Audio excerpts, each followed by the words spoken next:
السلام عليكم.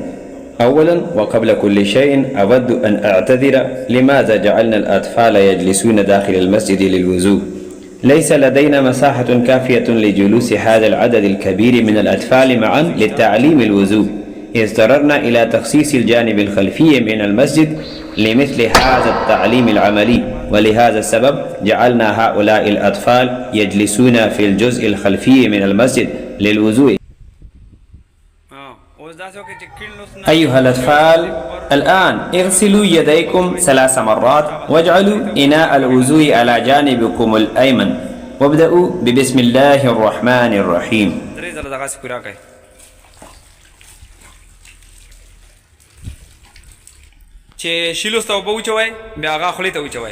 الآن صبوا الماء من الإناء في يدكم اليمنى وضعوه في فمكم ثم افركوا إصبعكم من اليد اليمنى في فمكم أولا على جانب الأيمن ثم على جانب الأيسر، وكذلك صبوا الماء في الأنف ووضعوا خنصر اليد اليسرى داخل الأنف. شاباس. شیلوس تا بوچای بباغا پیزو تا وچای بباغه نفاس تا ساوګي درې دل بخپلا کچنی ګوته پکې وای. والآن صبوا الماء على وجوهكم بمساعدة يد اليمنى وبللوا الوجه بالكامل جيدا وكرروا هذه العملية 3 مرات.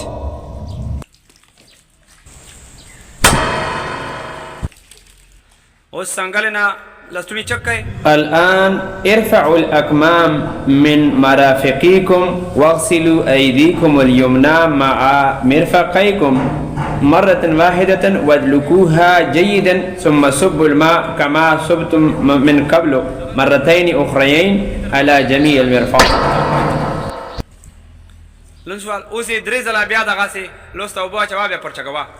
أيها الإخوة الكرام، إن كنتم تحبون من الفيديو هذا النوع فاشتركوا في هذه القناة. Very good.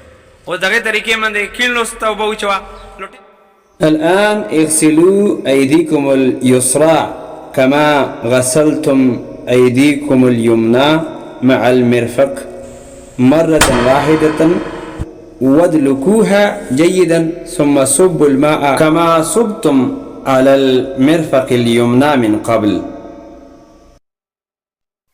انتبهوا بشكل خاص إلى عدم بقاء أي جزء من أعضائكم جافا حتى الشعر.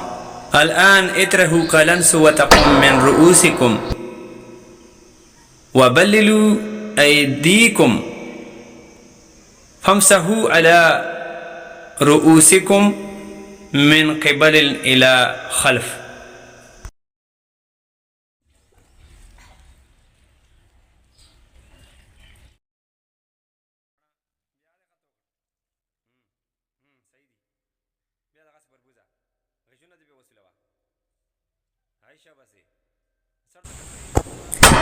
الآن اقبلوا أرجلكم الأيمن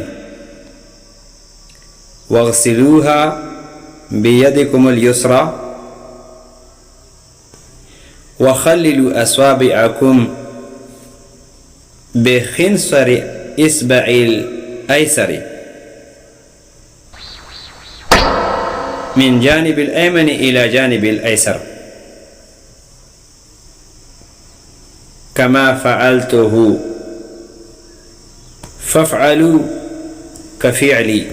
ثم اقبلوا أرجلكم اليسرى فاغسلوها كما غسلتم أرجلكم اليمنى وخللوا بين أصابعكم.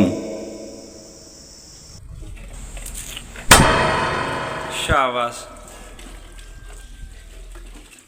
دغه څه خلال پکې وکای دا به اوسه غوټه غوټه طرف نه شروع کوي. دا غوټه غوټه د هغه نه به داسې شروع کې داسې به پربوزي داسې به پربوزي داسې به پربوزي ټولو غوټه کو به خلال وکي.